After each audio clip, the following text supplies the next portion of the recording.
Welcome to Storytime at the Rubus, a weekly podcast about the Bonnaroo Music and Arts Festival. I'm your host, Sharla. Hey guys, what's up? I'm Daniel. So me and Sharla was just talking before we started recording. We're now 85 days or less until we get there to the farm in June. Till Bonnaroo. You're coming in on that Tuesday, I guess. Well, I plan on it. I don't know about you. I plan on being there as early as possible. Yeah, it's getting wild. We have been talking about this the past couple of weeks, but yeah, it's time to start going to Walmart or Publix or wherever it is to get some of your stuff, start cleaning things up, start getting those steps in. You've been getting some steps, but you've been getting some exercise in on your bike, right? So I finally had to go buy a new bike. Mine was about 10 years old and went through 2 Burning Mans. And, you know, I worked on it all the time and I really enjoyed working on it, but it finally gave up the ghost this week. And I was like, you know what? I'm just going to go get a new one. So well, you gotta here we that. are. Yep. But yeah, that's one way to get your exercise in. We talked with Celia that does the roof fitness stuff about this, like, goodness, a couple of years ago. It was like not long after we started the podcast about how getting your endurance up is like the big thing that you want to do, right? And I remember one thing that she said is really just start moving, start getting your body ready to move, because you're going to be at Bonnaroo and you're going to be dancing and just going all the time. So it's really about just getting your body ready to move. You know what? Let's get her on before too long. She's been sending me goofy memes and stuff on Instagram. I'll just ask her. Sure, yeah. So Celia, if you're listening, I'm going to get you on here in the next couple of weeks. So we're going to talk some other Roo news here in just a minute. The House of Yes details dropped this past week. That was a big one. That came out. I want to give you a heads up of what's going on in this episode. So here in just a few minutes, me and Sharla aren't going to take super long. We're going to talk with Bryan Stone from the What podcast. I had him on this past Friday night before the storms rolled through down here in the Deep South. Everybody's fine, I hope. We talked about how things went in the olden days, back in the early aughts when Bonnaroo first started, because as some of you may know, if you listen to the What, he has literally been to every Bonnaroo. It's Grandpa, crazy. What was it like in the war? Well, I told him I can't say anything because I'm just like 2 years younger than him. And he will argue the fact because he only snuck in for one night on the first Bonnaroo. The statute of limitations are up on that. I think, are you really only 2 years younger than him? Yeah. Oh. Yeah, did you not know that? No. Does that say something about me or him or both of us? Both, probably. Yeah, I guess so. To be honest, both. All right, but we'll get to that here in just a few moments. We're going to talk about House of Yes here in just a second. But Sharla, before we get to that, let's go through the long list of our patrons. We have been really getting a lot of stuff rolling with Totem this past week. By the way, some of those mentor matches are starting to go out, so check your email. There's going to be a good dose of them go out here in the next week or so. I think I sent out about 15 or so last night. Yeah, those are going to keep definitely going. If you've applied for a scholarship or a mentor or mentee, definitely check your email. Just keep checking that email. Yeah, they're going to slowly be rolling out from now to the end of the month. So if you were matched, you will get it by the end of the month, I promise.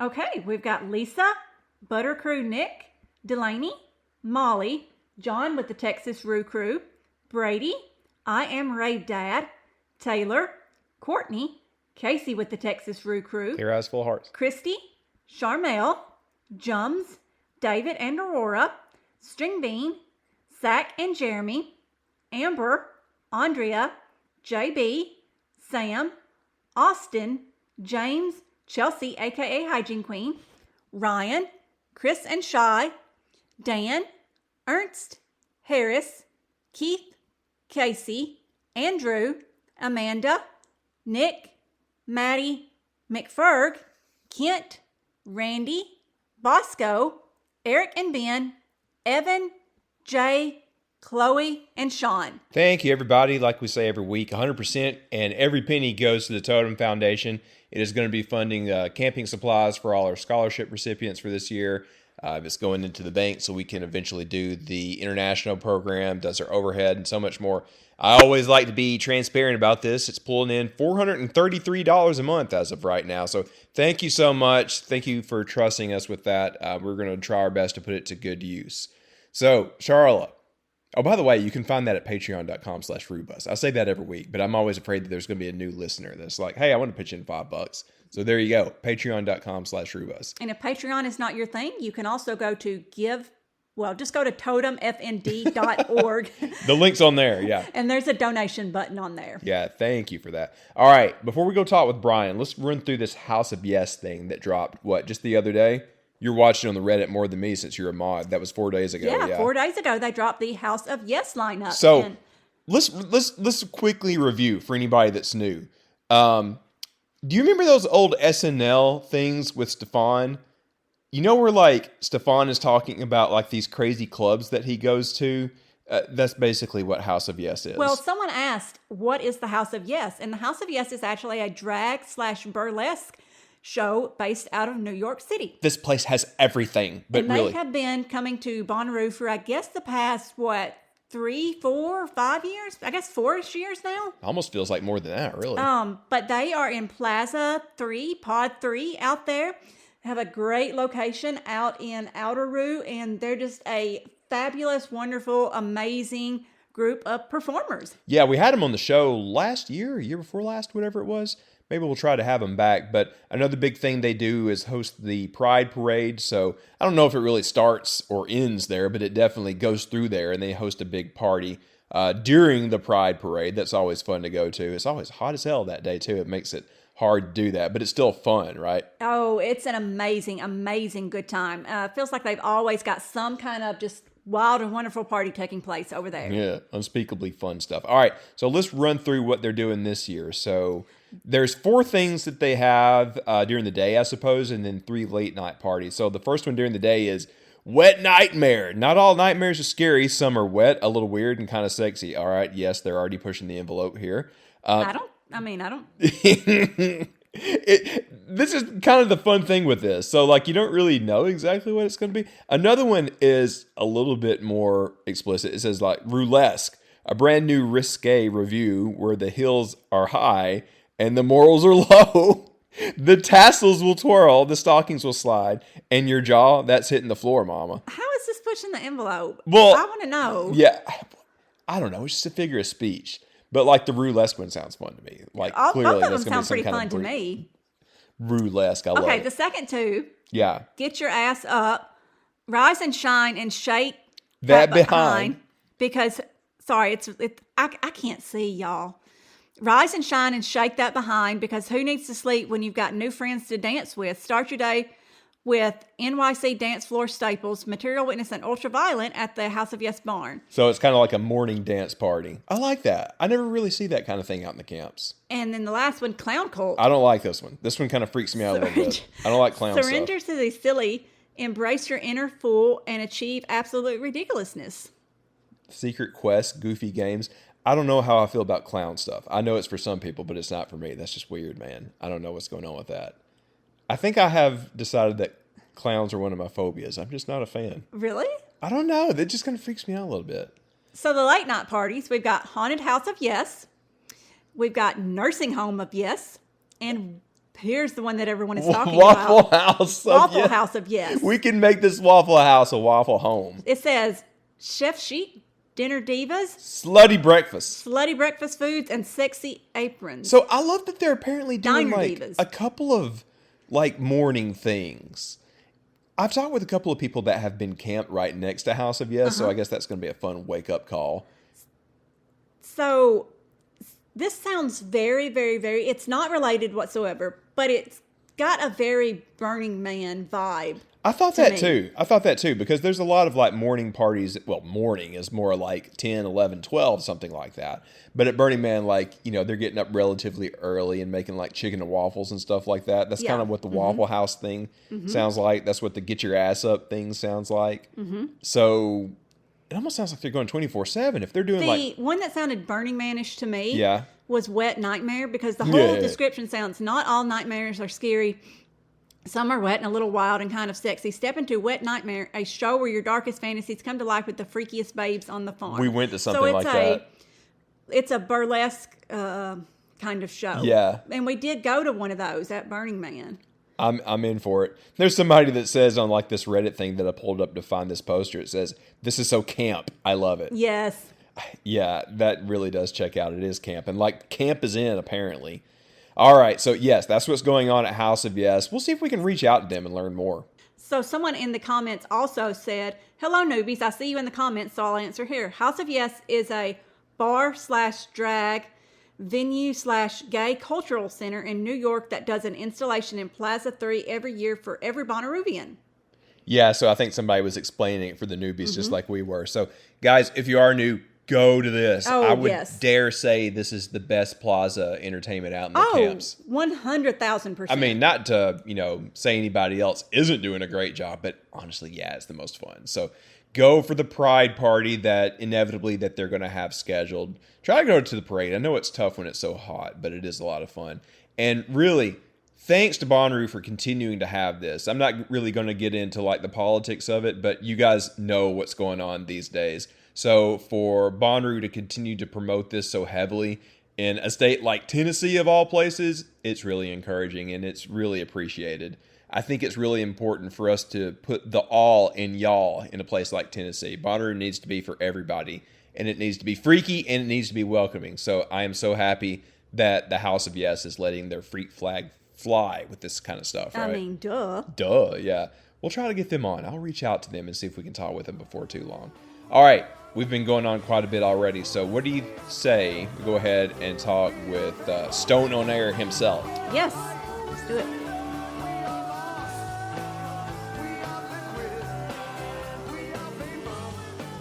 Hey everybody, I'm back with a friend to everybody. You know him from Stone on Air and on the What podcast and probably some other things too. We got Bryan Stone on tonight. How's it going, dude? Hello, Daniel. How are you? Friend to everybody? I don't know if that's true. I think that's But true. friend to as many as possible. Let's put it that way. Well, look, I've seen you hold court both at Rue and like at a Dead and Company show, and I don't feel like you ever meet a stranger, you know? No, I mean, it comes across sometimes like I'm really difficult, especially on the Stone on Air podcast, which for anybody listening to the what or to the story time here with you guys, they don't care anything about that. It's stuff that's going on in my hometown, a lot of commentary, very little politics, not really. I just don't find it interesting. It's not that it for any other reason other than I just don't find it interesting content. But I really do critique our city here in Chattanooga, Tennessee a lot. And so people sometimes get, depending on what I'm talking about. And honestly, I talk about y'all's city a lot too. Huntsville's not far from here, and the Southeast is, I mean, I've lived here most of my life, so Well, it's near and dear to me. I feel like we're sister cities in a way because like we have many similarities. There's a lot of techie stuff going on. Like we're both burgeoning music cities, you know? Yeah, except y'all's city seems to like to invest in it more than Well, ours lately, does. anyways. Yeah, ours. I don't know if it's because, and maybe you can help me out with this. It's not what we came here to talk about at all, but That's fine. um, I mean, the city of Chattanooga historically, it's rich in history for all the Civil War and all those kinds of things. So many things that I won't bore everybody with, and so there's a lot of old money here, a lot of old people, right? Yeah, Old, here too. not necessarily super like in age old. I just mean old families, lots of tradition. And so if you come in and you try to change things, people don't ever want to do that. And this city would be awful if we didn't ever do that. And I wondered, and you just kind of almost answered it, does Huntsville have more of a new feel to it, right? Like newer people, right? I mean, I know you got a lot of industry that brings people who aren't from there, and then maybe they're more willing to spend public money. Because here in Chattanooga, they just don't want to spend public money on anything. A stadium, an amphitheater, all the things that you guys have, some things we're getting, they just don't want to do it here. We got to really kind of work the political angles here locally. I see what you're saying, and we have turned a corner on that, especially since the pandemic. So we have a music committee. I can't remember the technical name that they use for it, but they steer a lot of things in the city that brings in big acts from out of town to the Orion, but also does some stuff to help out local acts. For instance, they had a thing on Broadway in Nashville a couple of months ago where they had some local acts like Wanda, friend of the show and friend of Rue, that played up there. There has been a lot going on. I think there would obviously still be people that are saying there's more that they could do, but it's a bit like steering a big ship. It doesn't turn course immediately, it takes some Sure. time. I do think we're headed in a good direction. I would like to see a bit better of a schedule at the Orion this year. I think it's lacking compared to what it has been in the past couple of years, but they probably haven't announced it all yet. Um, it kind of I'm looked to me like we're not going to have South Star this year. I don't know that officially, but I think they're probably going to take a fallow year. But I expect that we will have that again. It'll probably be bigger and better. Yeah, I had heard that about South Star, but I didn't know that. And that just weather situation was just such a damn bummer last year. It sucked. Yeah, I mean that's just such an unfortunate situation. Before we get too far away, I want to go back to the Orion real quick. Yeah. Man, what a fabulous place that is. Like So you I mean, saw a couple of shows there, right? What did you go to? I've only seen one show there. It was about a year ago, Neil Young and Crazy Horse. Yeah. Right before Neil and the whole band, 80-year-olds all got sick and then canceled the whole thing. And so that was such a treat just because I'm a big Neil guy and I had never seen, no, take that back because we get into Bonnaroo stuff. I'll talk about it. But I hadn't seen Crazy Horse and Neil Young in a long time. But forget that for a minute. I mean, that venue, man, I Yeah. mean, it just, I was expecting it to be all right, but it's great, right? I mean, you guys all agree? I mean, does the Oh city yeah. embrace it? Do they love it like out of towners seem to? We're very spoiled with that. And before I get into why, let me back up a minute because like when they first announced this thing, it came across like, one of these big cities funding a giant NFL stadium. People were skeptical about the location because it's at an old mall that was kind of falling apart in its last years. But man, they have proven so many of us cynics wrong with that thing because everything about it works well for both sides of the house. Front of house, parking's easy, it's cheap. There's It's some free. It places was free when I free. went. It's still Yeah, free. Yeah. They have embraced Shakedown Street. So when somebody like Billy plays, they're like, yeah, bring it on out. Do all of your wook shit. We don't care. that's great. It's a breeze getting in and out. There's never that much traffic. You're out of there in like 15, 20 minutes, something like that. There's just so many good options. But I've heard from the other side of the house, it's fantastic for them too. You basically just back a truck up, you load it in, and you're on the stage. I got to see some of the green room area. They had a nonprofit meetup about a month or two ago, and that's fantastic. There's like pinball machines and all kind of like, hospitality suites and everything like that. There's not much they're doing wrong, if anything, with that thing. It's been fantastic. Doesn't appear to be doing anything wrong from my vantage point. And then, I mean, there's just not a bad seat in the house. And you hear that a lot. Not a bad seat in the house. I'm like, well, you Yeah. hadn't been to there if you think there's not a bad seat in the house at some of these places. And I guess the only place that there would be a bad seat would be if you got stuck in those hard corners, right? Because it's kind of a horseshoe there. But if Well, you're anywhere else other than hard in that corner, that's the only place I could think maybe that's not where I'd want to be. But anywhere else, I'll I tell thought you, it. I was pretty close to one of those hard corners for one night of fish last year, year before last, whatever it was. And yeah, it was a little annoying because I couldn't see all the crazy lights and stuff, but it wasn't that bad. Sound is just fine. Plus, that was Yeah. GA, so they do that for most of the jam shows. So if you don't like your seat, just scoot around till you find one you like. Yeah, I was really impressed with that venue. And boy, here in Chattanooga we've talked about this since I was a kid.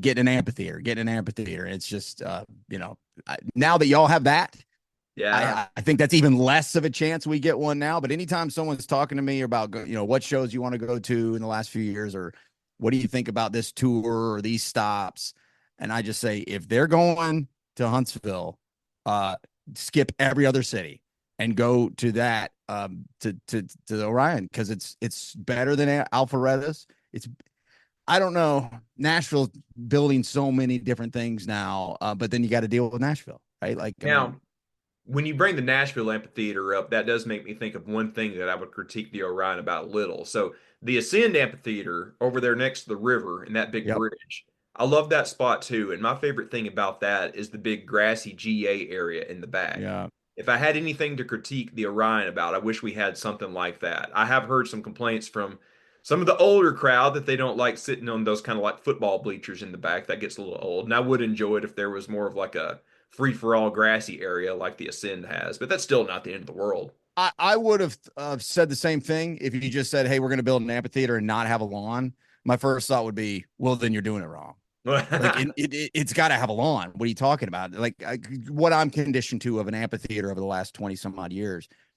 But the kind of Coliseum style design Yeah. of Orion, I mean, it's it's just so perfect for sound and sight lines. And so I didn't even think for a second, boy, it'd be better if there was a lawn here. And then it's even got it's got that outside area that's almost, I mean, it's away from Yeah. the stage, but it's got kind of that, you want to go lounge and sit around, and hang out on a berm. Well, you got that too. So So the best band to put that to use was the Smashing Pumpkins.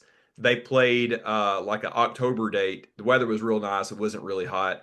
And you may remember Billy Corgan. He's like an investor in some wrestling promotion. So they would yeah, have, like, TNA. Yeah. yeah, they had matches in between sets. It was badass, man. Really? Yeah. Why was so the Pumpkins weren't on the main stage? They were in that Well, no, that it what are was they like they had two bands open for them, and between, Oh, and they yeah, expanded it out. I got you. I'm sorry. I yeah. So misunderstood. you would go outside and see a fight, and then come back in for the next band. It was awesome. Dude, that sounds pretty awesome. I'm a professional wrestling guy. I don't apologize. I like this stuff. I think that would be wild. So that's pretty cool. Yeah. Um, but yeah, it is funny you mentioned that it looks like a Roman Coliseum. I remember the first time I walked in there, it looks like Russell Crowe's about to get into a sword fight with somebody down Yeah. there at the bottom of it. But Yeah. it's cool. Like at first, that was one of my critiques too. Like, it's kind of bland. It's just a big concrete slab. But since then, they've done a lot of stuff with like 3D projection mapping to put cool stuff on the side. Billy I've String, seen that. and I think Panic has done that too. They'll do it on the inside and put up some cool stuff on there. It looks awesome. Yeah, I've seen the videos of that. And yeah, I think I would have been the same way. Until I experienced it, I wasn't following it as it was being built. And I didn't have any Yeah. opinions made about it. But had I been in your shoes in your city, I probably would have said the exact same thing you did. But Well, yeah, great venue. Can't wait to go back. they proved us wrong. Come back to a show. You're more than welcome to crash at my place. We're just a 15-minute drive from there. Always looking for a place to crash, man. You know We me. got you. We got you. Well, I'm glad we can get into that stuff, but I brought you on for another reason tonight. So, Yeah. me and Charlotte love digging into the history of things sometimes. We tried to do our homework to do kind of like a documentary style episode for a couple of times in the past. But this time around, I think instead of doing that, partially because I just don't have the time with the day job, I wanted to talk to a couple of people about the olden days. And like we said before we started recording, that's not a shot because I'm just like 2 years younger than you. So, Hey, I ain't worried about being an old guy. It doesn't bother me none at all, except for my blood pressure. Other than that, I'm doing all I get you. But you're the right. best person I know that has been to literally every Bonnaroo. Is that right? Yeah, that is absolutely true. Thankfully, just so I am very proud of that. First of all, I'm very proud of that. You Bonnaroo is should a be.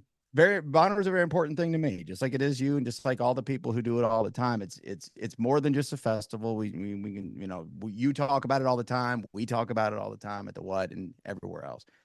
But I am very very proud of that. But it is a technicality because the first year I was only there for a couple hours.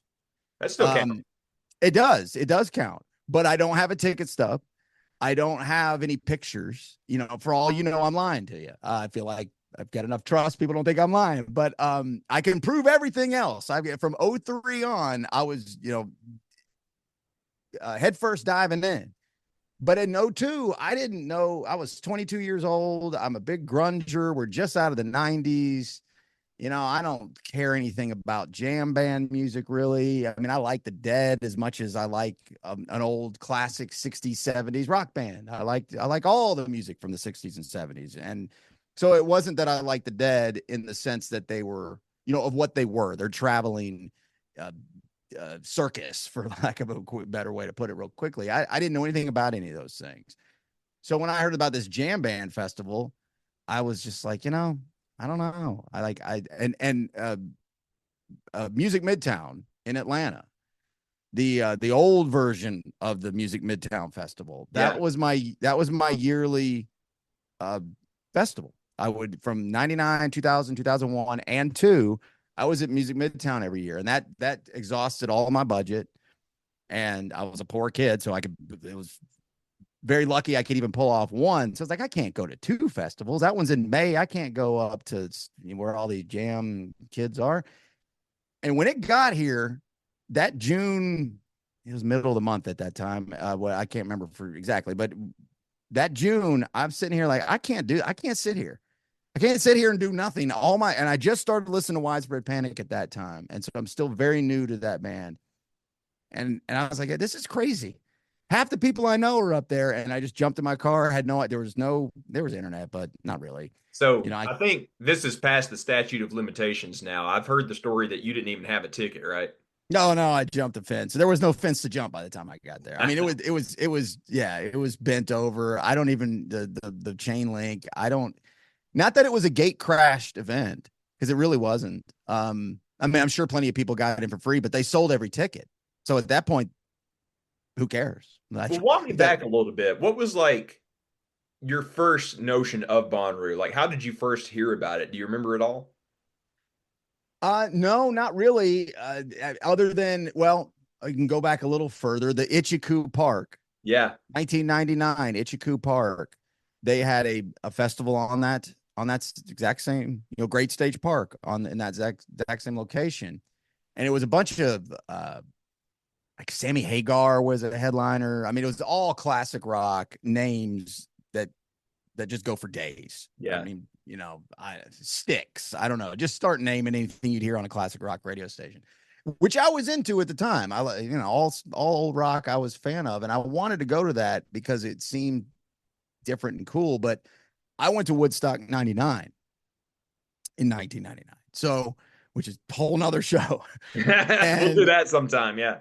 And so I couldn't, once again, couldn't do two. I could only do one thing, especially, I mean, for me, that was one of the biggest moments of my life, and at 19 years old. So I couldn't do that. And so when I heard that they were doing something different, and then just some friends of mine, it was all word of mouth, because they didn't do any traditional advertising. They didn't run at radio ads. They didn't run TV. They didn't run any. I don't think they even pulled out newspaper ads at that time. And at that time, that was the only way you could get to a mass audience. And so I didn't know much about it. And that's why I just said, I don't know. I can't really get my mind exactly where I was then, because it's just so long ago. But by the time I got there, it was like, wow, something big's happening. Yeah. And I don't know what it is, but something's big is happening right now, and I need to go. And when I went up on that Saturday night, I didn't even know where it was. Like, I just get off. If it's that big and that cool, I mean, surely I'll run into it. I drove all around Tullahoma and from where, back roads. I couldn't find the damn place. Eventually I did. And hung out, ran into a few friends, and watched Widespread Panic for, an hour or two. And then I went up to Nashville for the rest of the night, and that was it. So, like, yeah, it was, the next year started full weekends for the rest of my, up Yeah. until. So I guess that second year in '03 is what I really want to hear about, because the first time you crashed it, came to see a show, and was on your way to town. But the second year, you was like all in, right? You were there the whole weekend camping and everything. Yeah, next year, in '03, just for context, and I started working in radio in 2002 also at the end of that year, but earlier in the year I hadn't yet. So I just got my first job in late 2002. And so once '03 rolls around, I'm brand new to the industry. I don't have any pull anywhere. Nobody cares who I am or anything. So I'm buying tickets. Like, I'm finding a computer, finding a good connected computer with good internet to buy a ticket wasn't easy to do. And I found one, and couldn't refresh it enough. I just couldn't wait. It was Was this on a 56K? Oh, probably. Yeah.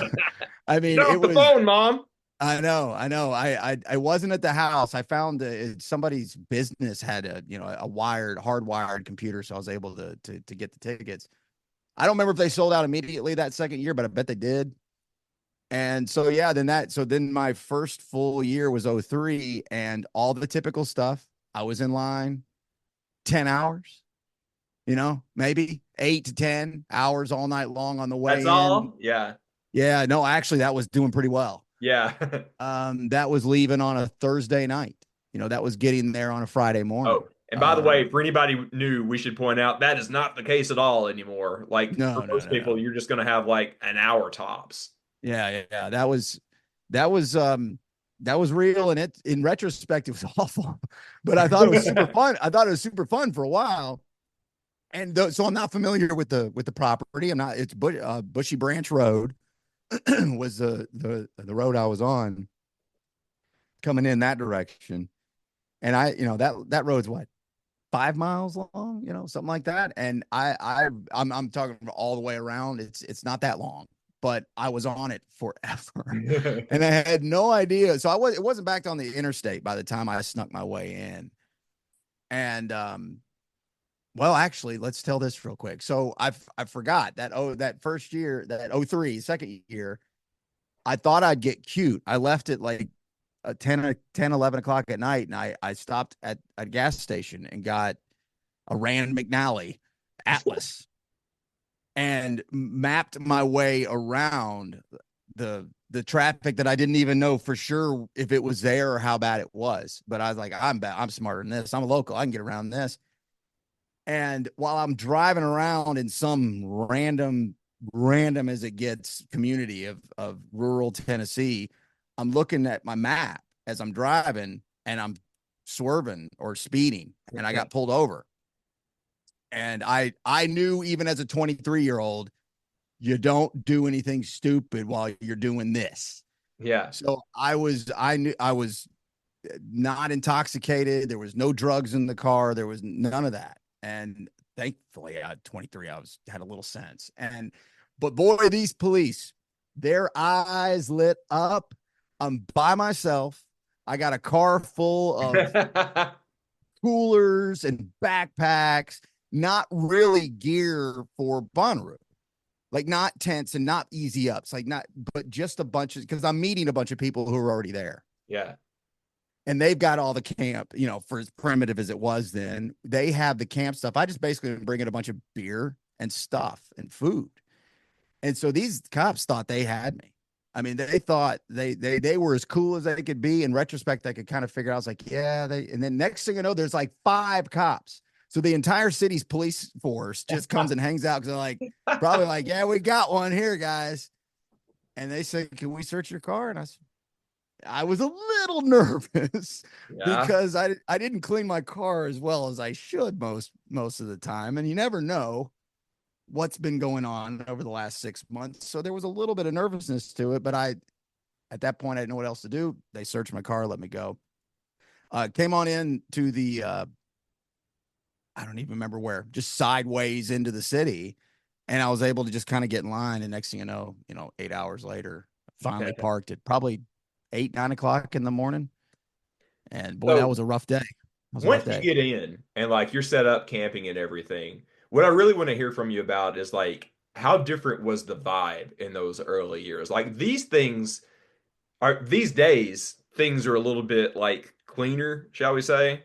Like it's probably not as much of the Wild West that it was back in the early aughts. Like, what are some things that stand out to you in those early years about how wild it did get?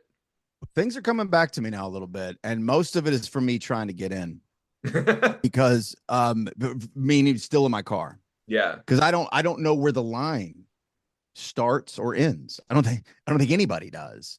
And since I didn't get off an interstate exit that just kind of directs, you just follow, I was kind of coming in from the side. So in essence, I was breaking the line.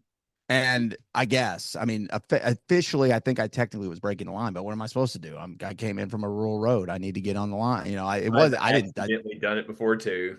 Yeah. And man, there were some people who were dog cussing me. I mean, there was no Bonnaroo radiating positivity going on at all.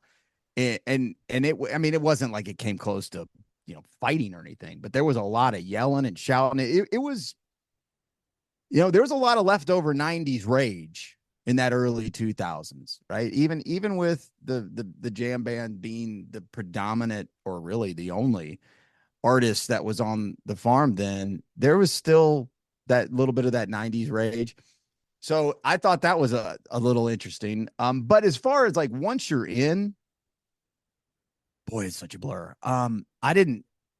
It did feel very Bonnaroo-ish once you got in. And I think that was because of a little bit of the lawlessness to it. And I don't mean that like it was, declared you can do whatever you want. but there weren't really any rules. It was just don't be a dick, don't be awful. And there was no police, like that. There's no officials really, it felt like. And that's different, like, than anything that anybody I knew or I had ever dealt with before. I go to a city festival, Music Midtown, or our ones here, and river stages in Nashville, and city stages in Nashville, river stages in, no, the other way, Birmingham at city stages.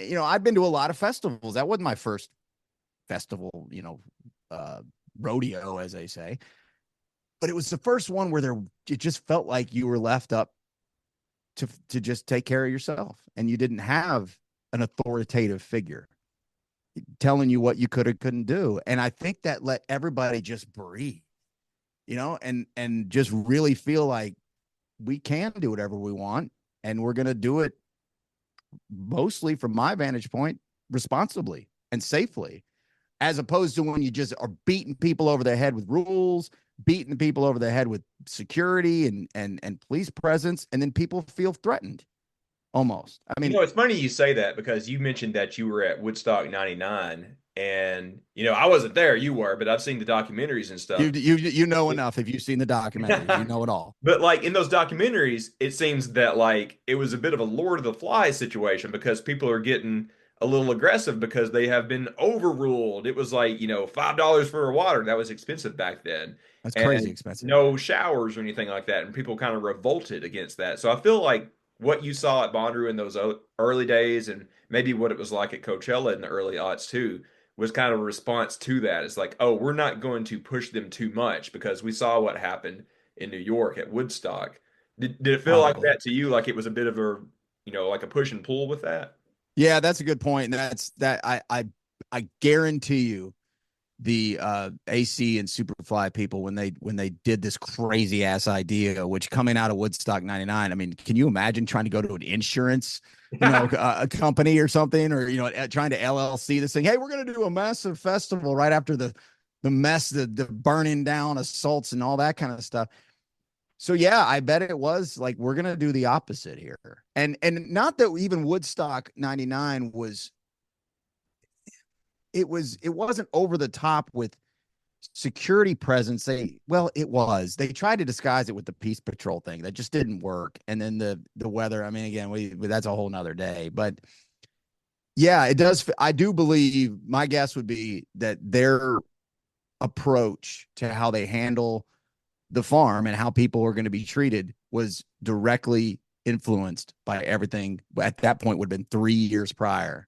Yeah. That was so bad. And so I think that really worked. I think it was a stroke of genius. Everybody, because again, that positivity thing that we just all share and love, radiate, all that, all the slogans, all the stuff. None of that stuff existed then, right? Like there wasn't high fives. You didn't wait in line and everybody high five. I mean, maybe it turned into eventually, but there was no lore. And if you give people the freedom to act good, then they might just do it. They might just act good if you let them, as opposed to beating them over the head with rules, beating them over the head with security, where it feels like, and maybe none of this is fair, but it feels like you're being told you're wrong and doing something wrong the minute you get there. It's like, I just got here, man. And so I think that really resonated with everybody, because I felt it very quickly that things were very different here than anything I'd ever seen before. One reason that I've always thought that is because it kind of seems like they thought that the jam band crowd would kind of police themselves. Like you hear about crazy things happening at Woodstock because that was like Limp Bizkit and DMX and stuff like that. But in Very the early aggressive days of music, Rue, yes. yeah, at the early days of Rue, it was like Fish and Panic and Bob Weir and those guys. You never hear of like riots at a Dead show or anything. I feel Well, like also, sorry, go ahead. well, I was just gonna say, I feel that like them really heavily leaning into that the first couple of years allowed for that. It's like, yeah, there's going to be extracurriculars in the camp, but nobody's really going to get violent or anything. Yeah, I bet that, I'm sure that was part of it. And it wasn't long before that. I'm not going to remember the names. I'm not a big Fish fan. I mean, I like them just fine, but I don't follow the ethos as much. But they had just had their turn of the century big gathering. Yeah, What is it? Was it in Florida or was it in Vermont? I don't remember. They maybe did I could both. tell you. It was a massive success, and it was this huge, like I remember hearing all about it, and that might have been what kind of made me think, okay, this is sort of like that fish thing that everybody, Coventry, maybe, was that what it was called? I'm sorry, but Maybe. it was a big weekend of a similar kind of thing. And yes, the jam community clearly is a different community than the people who were listening to Kid Rock.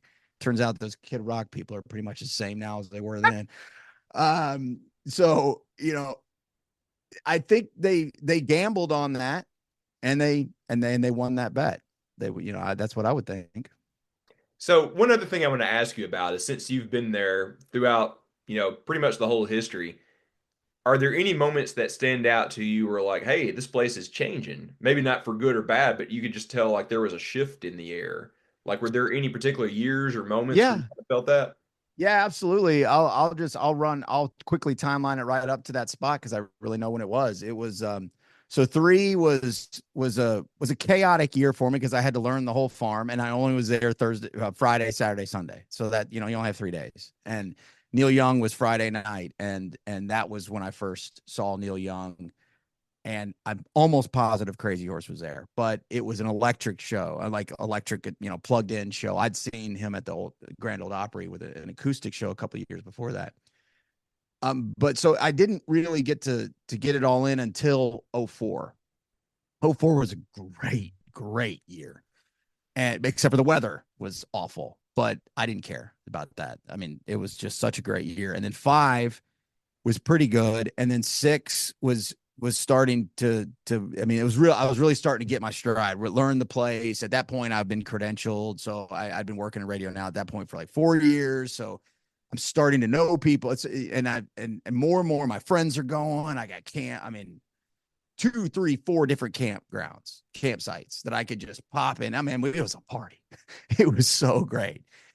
And then in '07, I think I'm getting these years right. Close Tom enough. Petty Tom Petty was booked in '06, and I believe Radiohead was in '06.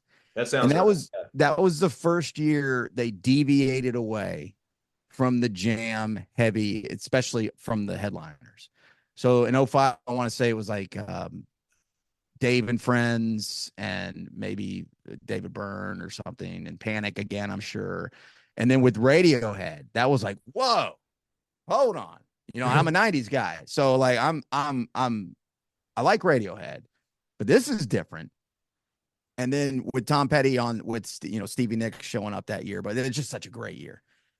But to answer your question more specifically, so that's kind of like, this feels a touch different, but it was '07 with Tool and Yeah. Police, the band, Yeah. and how big of a deal that Police show was for a lot of people. To this day, I still didn't get the hype then, don't care about it now, but it was a big deal. And then with Tool on the lineup too, then I was like, you know what? This is different now. And I don't know what I feel about it. I don't know how I feel about it, because at that point I had gotten heavy into the jam scene. I went from barely knowing much about it in '02 to by '07. It's all I listened to. It's all I cared about. It's all I was interested in on a regular basis was the jam scene. And now you're kind of taking it away from me. Like, I'm just starting to get it. I'm just starting to get really settled into this thing, Bonnaroo. And what are you doing? I've never been a big Tool fan. Sorry, I don't. I saw them in '22 I didn't see them in '7. I saw them in '22, and it was my goal to be, this is my Tool moment. I got to get this Tool show out of the way because I've missed it so many times. And so I don't mean to be a hater there.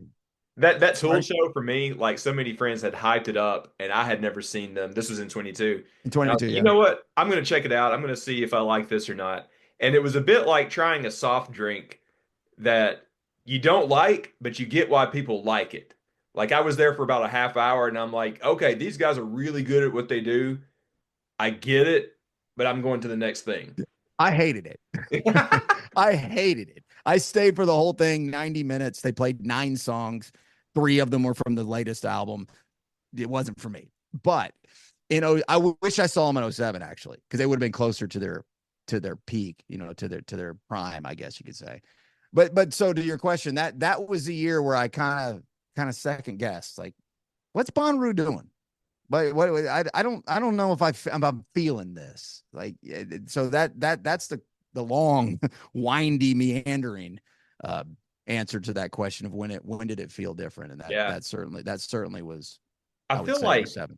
we've had similar shifts in recent years, obviously after COVID, because that couldn't be helped when everything changed in terms of like what goes on backstage and the financials and everything. But like we've had a recent one too. For a long time we had like a legacy headliner on Sunday night. The only recent one has been Stevie Nicks on that Sunday night, I guess 23, whatever it was. And now we don't do that anymore. And that's just because like the booking game has changed. And this is something that you guys talk way more about on the what than we do. But it feels like we've kind of settled into the groove of this new phase of Rue. I'm curious how you would contrast and compare how things are these days with the early days. Like, is there still a lot of the soul left? Oh, I think there is.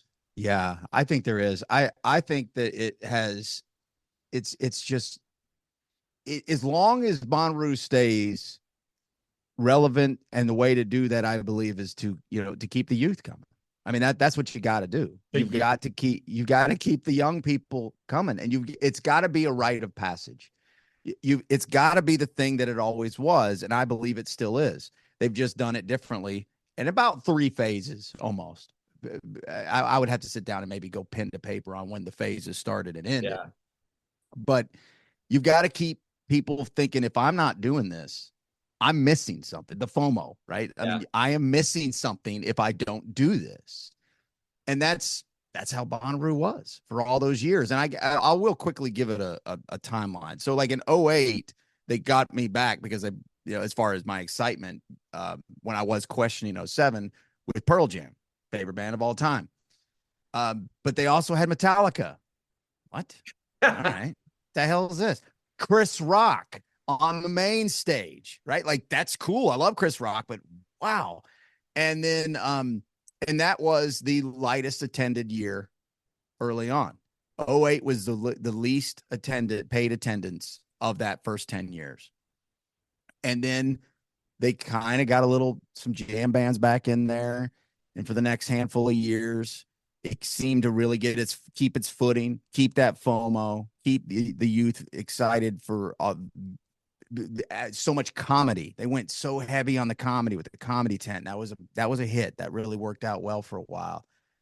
Just always on the cutting edge of the booking, right? So they turned.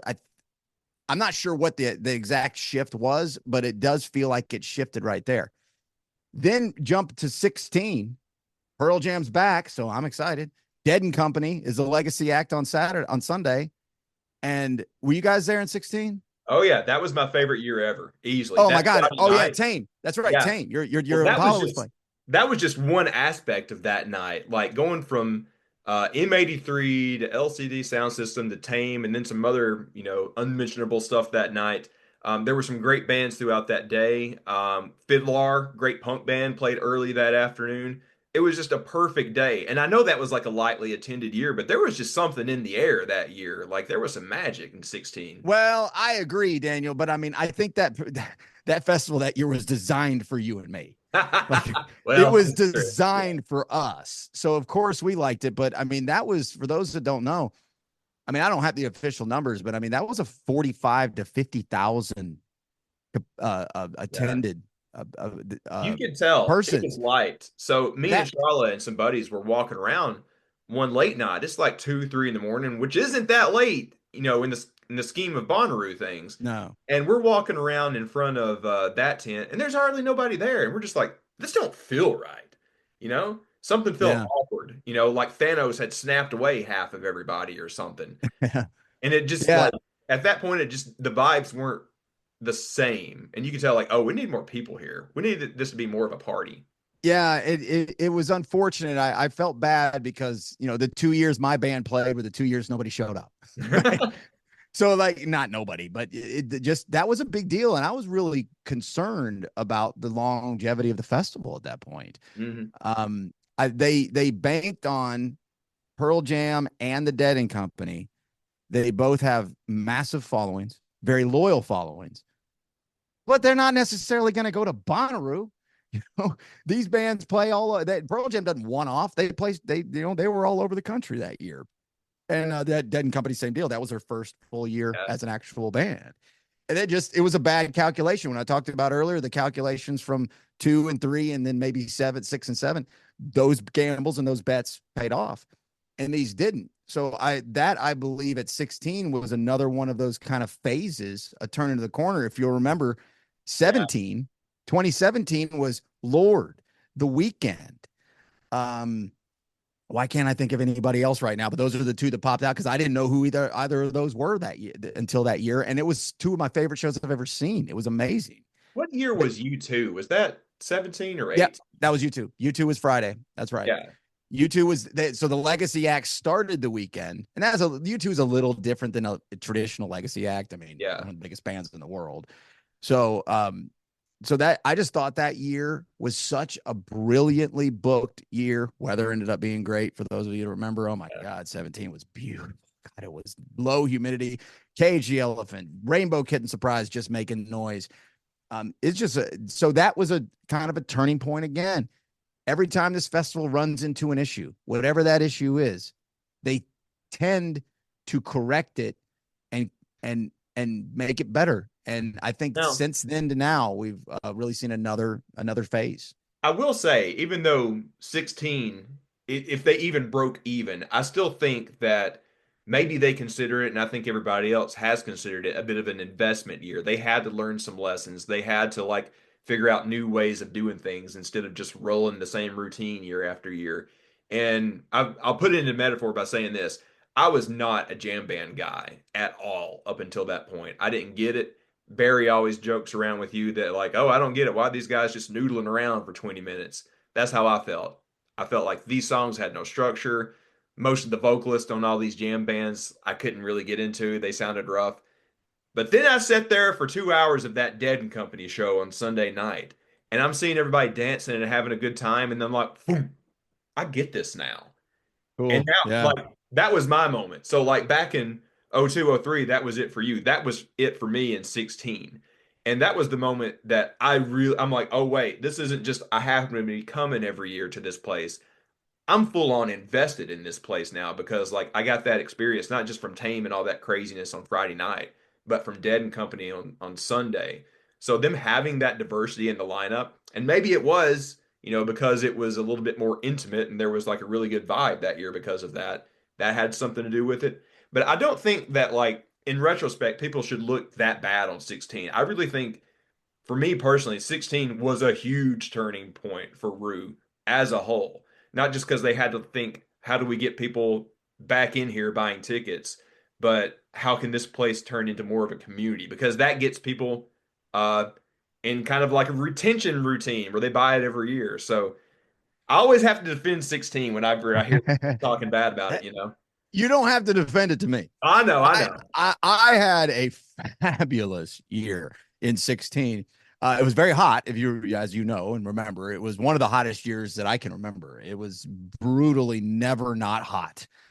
So there was that. But I don't care about that. But so I think of that as another phase of a turning point. But by that point, I mean, it feels like 16 wasn't long ago. But it kind of was. It's almost a decade now. Yeah, I know. Isn't that crazy? It's almost 10 years ago. But so, yeah, I mean, it's never not great, as we always say. I mean, it's so much fun. But yeah, 16. I agree with you. 16 is just the best. Yeah. And I don't know. Like we've had some really good years since then. Last year in particular was really fun. But I don't know, just something about that year, man. I miss it. But as far as like, go ahead. I was just gonna say, as far as the early years of like favorite, like if I were just like like years that really stuck out, 03 because I was there for the first time, but all those years 2, 3, 4, 5. Like I mean, I was so young and just learning so many new things in the industry also. So there was that. And, a lot of anecdotes will change opinions clearly. But boy, there's just not a year that wasn't good. there's not a year that wasn't good. And I just, it's a wonder that they can keep doing this every single year. And this, you know, the EDM explosion. I mean, I don't think we've ever talked about it. Your thoughts on EDM as a music genre? Oh man. Well, I get really into like the mainstream artists. I became really obsessed with Pretty Lights in the past year or two because they kind of mesh two different genres, like EDM and jam, with the way that they're doing it these days with the Yeah, I like Pretty Lights. It was designed for yeah. me. Yeah. Oh yeah, me too. But like, there's a lot of others. I mean, everybody loves Odessa. They put on an amazing stage show with the fire and drummers and everything. But then there's a number of others that I've really gotten into, like Lane 8 from a few years ago is right up my alley. Tycho is another one, which he does a little bit of both. He'll do like, just him as a DJ, but a full band as well. But I'm kind of like along those lines. I like kind of like the EDM acts that are a bit of both. So like Sound Tribe is another example, kind of along the Oh lines of yeah. what Pretty Lights is doing these days. But STS9, baby. yeah, those are my favorites. But I still like going to see a guy in a laptop if it's a sound that I really like. I Yeah. think what they have been doing on the other in recent years has kept it interesting and more than relevant to me because it becomes a whole experience with those like big LED pillars and crazy things happening. It's like going on a roller coaster ride, and I do enjoy it for that. Yeah, I mean, it's certainly impressive to see. I'm just an old guy with this stuff. I look at it like the people looked at the jam band stuff, like, what in the hell are we doing here? Most of the time. And then I'm also an old guitar rock guy, right? I'm a rock and roll guy, always in one way or another. It's rock. It comes down to rock and roll, rock and roll, rock and roll. And I see people with computers, Macs, and I think that ain't an instrument, man. That's a computer. Good for you. I can do this too, right? And that's not fair. Like, that's not fair. Well, I probably should defend it a little bit because I do it myself as a hobby sometimes. The way I think about it in my own head, whether this be fair or not, is it's like a step below being a cover band. Like you're playing with music. Like, what can I do with this if I take away a bit of an instrumental and I loop it and I mesh it with this other thing? There's fun things that you can do, and you can kind of like throw a party. Because when you're doing it live, you're like, hey, they're into this track. Let me keep playing around with this and do something different and keep this going for a little bit. Oh yeah. You I know? understand. Just so everybody understands, I understand what they're doing. Yeah. Like, it's not lost on me, and I do understand that the skill it takes to be able to do that. My first thoughts there was kind of the way I looked at it when I first saw it. Like, Yeah. what was this? It doesn't mean I like it though. It doesn't mean that I truly, truly enjoy it, but I can look at the other and be amazed by it. Like, there's no matter what's happening on that stage, that was one of the best ideas that this festival's ever done, was get rid of that the other tent. I mean, I'm already not a big fan of the tent stages as they are. I mean, they're fine if it works out all right, but I'm more of a the What's my favorite place in the world to be. The Which, when it's working right, over the years it's had some moments that it wasn't the best sounding place, the best sounding stage in the world. That one they've struggled with over the years, but they've done better with it. But the other, that thing is wildly impressive. And getting rid of that tent and put the other tent and then putting the other stage was a great move. And every time I see it, I'm like, that is awesome. I still don't totally get the genre, but it's certainly cool. I had to like look back at the 13 lineup to remind myself like what would have been my first introduction to like any EDM thing, because like I was aware of raves and people, crashing a warehouse and doing some stuff back in the late 90s because it was in pop culture. Like you see it in The Matrix back in 1999. You think, oh, that's Mm-hmm. cool. I'd like to go to something like that. But the first real show that I would have went to was Pretty Lights when he was just a DJ, not the full band. So it was kind of funny how things come full circle, I guess. That's wild. Yeah. I never I considered was that. I was trying to pull up 13 real quick to remember. Okay, yeah, that's right. That was Paul McCartney year. Yeah. Man, 13 was a great year too. I mean, there's no year that is not a great year. It's always fun. One of my favorite pastimes is to look back at the old lineups, because it's just like, oh my I God, know. look at all these names that I just, Post Malone going back however many years. I don't know why that one pops into my head, but there's so many. And yeah, 13, that Mumford set on the Witch. Ugh. Bjork that year. Yeah. Man, I could geek out on that forever. But I'm looking at the 13. By the way, Mumford didn't play that year, and I remember being bummed about it because that one dude got like a tumor or something. Remember? oh, Yeah, is that year? Okay. It was that was Jack 11, I Johnson. think. Yeah, Jack Johnson. I'm thinking of 11. 11's when they yeah. were on the Witch. That's absolutely correct. And then Jack Yeah. Johnson filled in 13. That's right. Good call by you. I forgot My, all my, about my that. head is full of baseball stats and Tolkien trivia and Bonnaroo lineup, not anything that it should be. Yeah. Well, I'm again. That's how I'm wired too, man. But it's wild. I'm looking at this 13 lineup, and there's like Tame Impala halfway through the poster, and I didn't even go to that. That was before I really got into them. It's crazy how this works. Yeah, that was it. Tom Petty again. I was like, okay, enough of Tom Petty. We don't need to keep bringing Tom Petty here, and I'm a big fan. We don't need to keep doing this.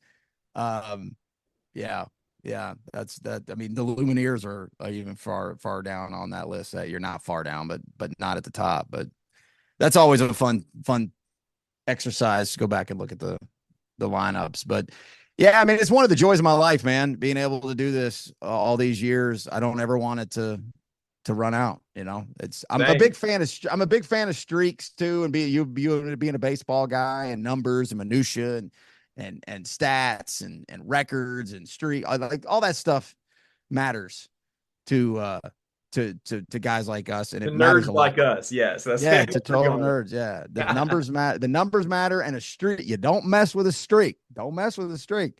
So If what the is it? pitcher's throwing a no hitter, nobody sits next to him. Yeah. Yeah, trying to remember what was it? The Bull Durham line about a streak in the Oh yeah. shower shoes. I Yeah. can't remember what I know what it you're talking is. about. Well, But Brian, me and you need to go to a Braves game together finally sometime this year if we can get away with it. But I appreciate you coming on tonight, dude. Like I said, you guys have touched on these kind of things a little bit on the what, and I had wanted to talk with somebody about this kind of thing for forever, and I'm like, I know the perfect guy. I need to get him on. So I appreciate well, you taking the time tonight. yeah, man. Yeah, man. I appreciate it. It's always fun, man. I'll talk Bonnaroo every minute of my my day if you let me. So anytime, give me a ring, give me a text, or whatever, and we'll definitely see you. If not in Atlanta for a game, which probably not at this point. I don't know if I'm Well, gonna make hey, it I'm there. just saying this to you and anybody else that wants to go. Every year we do this thing where we get GA tickets upstairs because seats aren't assigned up there at Truist when you go to that area. Mm-hmm. This year we're going that Saturday that they're playing the Dodgers. So you should come. Who wants to come? Yeah, The Dodgers. I know. God, it still makes me sick. I want to see Right. Shohei in person though. That'll be fun. That your life shouldn't end and not have seen him with your own eyes. Yeah. Because I have not seen Shohei play either. So I'll keep that one in mind. That was going to be a wild weekend because we have some buddies going to see LCD Sound System literally downstairs at the Roxy at the same time. Maybe we'll go crash that show. I've only been to the Roxy once, and it was to see LCD Sound System. Funny. Back in 2017 when it first opened. So it's a great Well, venue. think about it. I got a hotel a couple miles down the road. You can crash with us. We'd love for you to come party with us. Sounds good, Daniel. I appreciate it, man. All right, dude. Thanks for coming on tonight. All right, buddy.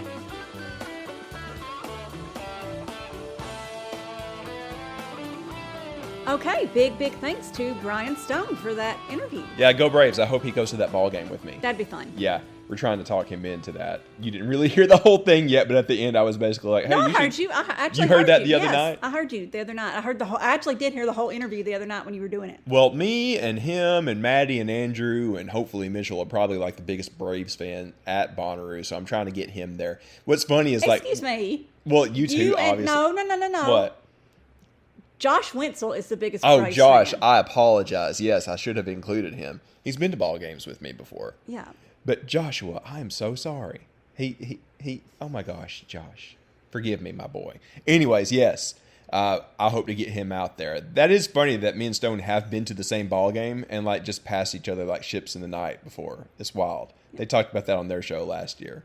All right, Sharla, before we get out of here for this week, you want to do a couple of picks? Yes, I do. All right, you want to go first? You go first. No, You go first? You go first. All right. Well, we had Hobo or Max or whatever you want to call it on a lot this past week. Me and Charlotte were kind of cooped up in the house because we thought we were going to have to dodge storms and everything. We get HBO down at the Gulf. Yeah, her grandma used to say that. So Charlotte had been telling me for like the better part of like a year and a half, like, hey, you need to get on this show. I think you would like it. So finally, this past weekend when we had a lot of time, I broke down, and we've already been through 2 seasons of The Righteous Gemstones. Okay, so let the record state, I've already watched all of it, so I've caught up. Yeah. He has started it, and I'm like rewatching it with him. I had not seen a moment of it. And like, I think I was a little like hesitant to get into it. I was like, I don't know about all this churchy stuff. I know they're being funny with it, and it's like a satire, but it just seemed a little cheesy to me. And it is, but oh my gosh, I love it so much. It's the kind of like weird, goofy, like early 2000s comedy that Will Ferrell used to be in all the Yes. time. But also, it's very Southern, and not in a way that like overly makes fun of Southern stuff. And I love that, because there is like this goofy charm that's in the South. And if you're listening to this, there's a chance you're in the South and know what I'm talking about. And Righteous Gemstones nails it so well. It's got a cross between that old school Will Ferrell and Oh Brother Where Art Thou a little bit. Yeah, a little bit. Well, I mean, because of the churchy kind of stuff. But like, I don't want to say too much, because like, in addition to being like really funny, it takes so many dramatic twists and turns. You said that like season 2 got a little too silly, and there was like 1 or 2 pieces that I agree with. Season 3 is my favorite. Just wait for season 3. Well, we just finished season 2. But anyway, I wanted to throw that out there, especially since the final season just started. I'm hoping to catch up before the last couple of episodes air live. But yeah, just to say I've really enjoyed it. You were right. There was like a couple of other people that said something to me over the years that I would probably enjoy that. And y'all were right. I don't know what took me so long. But also for the other thing, do you want to talk about a little bit? We finally got into, We have started watching White Lotus. Now, I tried to watch You White said Lotus. that like we were having a baby or something. Anyway, I'm so sorry. I tried to watch White Lotus the first season, and I couldn't really get into it. And I tried to watch a few episodes, and I was like, it's not for me. But so we've started watching it this year because it's set in Thailand. Yeah. And so TLDR, to catch everybody up, my mom grew up in Thailand, et cetera, and so forth. Euthanasia. Shut up. So we've been there a few times. And anyways, this season is good. It's set at a resort in Thailand, so you haven't really seen a lot of Thailand up until, and not to give any spoilers, but up until the current week's episode was the most Thailand, quote unquote, episode that we've seen yet. It was basically, that's what happens in Thailand for reals. Like, you go The and parties. you get buckets. If you see them walking around with buckets, that's what I mean by buckets. Like, you go and you get some buckets and you be good. Like, I love the murder mystery part of it, but like obviously for us, the setting is what pulled us in. like we're watching it for the Thailand. Like Everything other than like the fancy resort is really accurate, and I'm sure the fancy resort is accurate. That's just not what we would recommend if you went over there. Oh no, you got to stay in a party hostel. Yeah, and like the ladies did go to one kind of sorta in this recent episode, I guess it was. At least it had the vibe of a couple of places we've been to, you know. No. You don't think they were so? not at a party hostel. Well, whatsoever. Nobody in this show has been to a party hostel. If you are watching White Lotus season 3 and you have heard us talk about Thailand before, just don't go to the White Lotus. Obviously, somebody's going to get killed, but like, don't go to a place like that. I see all these people like, I'm going to go to Thailand, and they'll be like staying in these like big resorts and stuff, and I'm like, no, you got to stay in a backpacker hostel. Like, that's how you meet people. Yeah. When you meet people, it's international Bonnaroo. It really is. I've had some of the best times over there, like meeting people close enough to our age. Just I'll have to tell some of these stories not on the podcast. We met somebody at the hostel, and she flew over and came to Bonnaroo with us. Still talk to her all the time. Legit. But yeah, we have enjoyed White Lotus season 3, mostly for that reason. But now I see why you guys were all talking about this show and why it's so good. So we'll probably go back and watch the first 2 seasons too, right? Yes. All right, those are our picks this week. Anything else going on this week? That's about it. I don't know what's going on with you this week. We do this all the time. Why do you always do that? Because I'm just like, no, What because else? I'm trying to be a supportive husband. I'm like, oh, I want to make sure that we got everything. I'm giving you a last moment to speak. We go through this all the time. no. Sound like a broken No. record. But anyways, yes. All right, we will be back next week. I'm actually not traveling for a while, so we got a lot to do in terms of like both for the podcast, for Totem, and I got to get this damn bus out here ready. Great. I've been starting to wash it. It's going to be a lot of fun.